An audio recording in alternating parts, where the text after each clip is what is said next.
Hey there, Emily here at the Movement Clinic, and today I am breaking down Ardha Uttanasana for you, or the ever infamous halfway lift that we hear about usually in Vinyasa classes, but in a lot of different styles. It's this thing that you see here, or in a lot of different variations depending on who you're practicing with, how they're cueing, how they're demonstrating, or what you're finding. So hop on your mat. Maybe grab a couple of blocks or something that helps to lift the ground up to your hands, especially if you're not warmed up, and I'll see you there.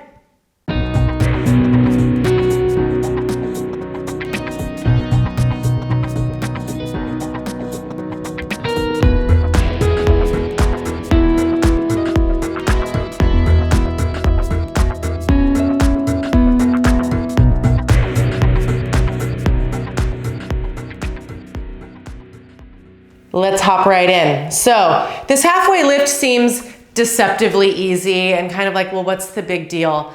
But I often see people kind of taking themselves out of the positions and out of the muscular engagements that allow for this to even be effective. Like, why do it if it's just gonna be a throwaway shape and it really doesn't do anything for you, or teach your body any of the movement patterns and kind of engagement patterns that are gonna help you as you progress in your practice, either through that day or throughout the course of your entire practice, right? So a couple of things I wanna mention here.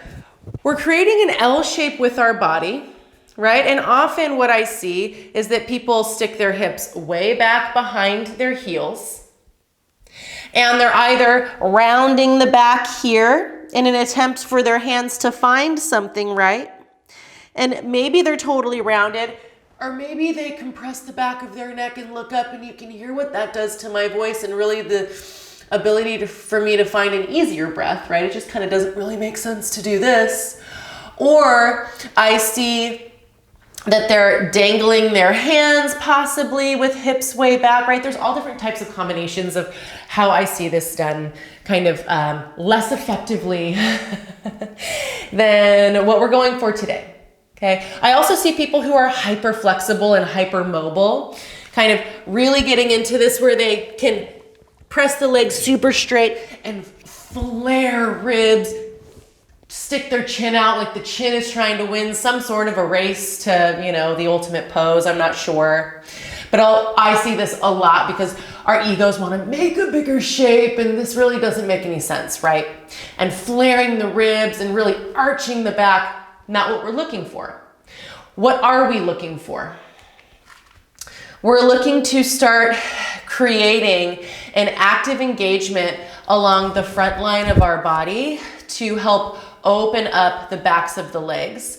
Also finding more active hip flexion to aid in opening up the backs of the legs, but also really creating active engagement here as well. So as we lengthen, we're also gently engaging the muscles to bring more pliability through hydration of fresh blood flow. Okay, and we're trying to find engagement across the front of the body to support the lengthening of the spine. Okay, so a lot of stuff going on. So how do we do it? What are the muscular actions? What do we want? We want to stand with our feet about hip width distance, which is center of the ankles in line with bony hip points. All 10 toes are pointing straight forward-ish, right? So we want the feet to actually be parallel.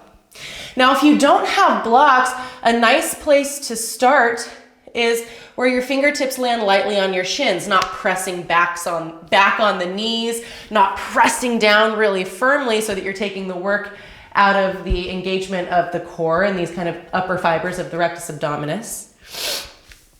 We just want to lightly land somewhere. So it's kind of an anchor point for us to stretch out of, right? You can think of it that way. So hands land somewhere, blocks potentially under the shoulders, shins, or maybe on the thighs above the knees if that's the space that your hamstrings and your back really have to give you that day. So now we want to root down through the inner edges of the feet, roll our inner thighs back, draw the low belly up and in, and gently curl your sit bones under. So this is going to create some nice engagement a little bit in the back of the in the back of the thighs along the hamstrings, and where the hamstrings meet your glutes and the lower fibers of gluteus maximus. So keeping all of this, pressing down into the feet, knees can stay slightly bent. Plant your palms or fingertips lightly wherever they're going. Now, we want to draw the low ribs together. Lengthen our ears out of our shoulders. And notice your sternum. Imagine that there was a flashlight attached to your sternum, and instead of the flashlight being pointed straight down, you are shining the flashlight just in front of your yoga mat. Okay? And then again, I even felt here as I did that my low ribs flared. So draw the low ribs in, draw the low belly in, curl those sit bones under. Excuse my sniffling and my allergies, please. Now from here, often we find that the hips are way back behind the heels. Bring your weight into the balls of the feet without lifting the heels, and then roll the inner thighs back or press your thighs back as sort of a counterbalance to that so it doesn't feel like you're just gonna tip and fall forward, okay? So let's put all of that together. Soften your elbows, fold forward, bend your knees as much as you need to in order for your hands to connect to something, either your blocks or the mat. Now, find that halfway lift. Bring your weight to the balls of the feet without lifting the heels. Draw the belly in, absorb the low ribs, squeeze them together. Curl your sit bones under gently as you lengthen the ears out of the shoulders and shine that flashlight connected to your sternum forward to lengthen the upper back. Notice if the front of the shoulders are kind of curling forward and in, lift them up and back. So plug your arm bones into the shoulder sockets and leave them there, okay? Try not to hunch over and defeat, and really just focus on lengthening the natural curve of that upper back until it creates like a nice plumb line, almost as though someone had skewered you through the crown of your head all the way through your tailbone, okay?